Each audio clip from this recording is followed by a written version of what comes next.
जैसे सब छौड़े मोड़े मुँह तो वैसे मोड़ के देखा। अगे असल के बेटी ही तो हमर दिलावा तोड़ के देखा। हाँ, असल के बेटी ही तो हमर दिलावा तोड़ के देखा।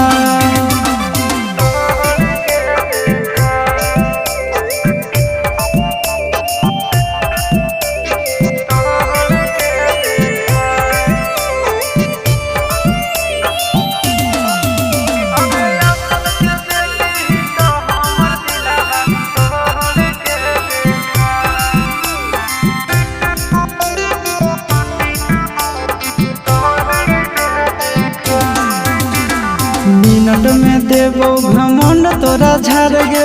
देख लेबो काम दे तू कबनी यार गे।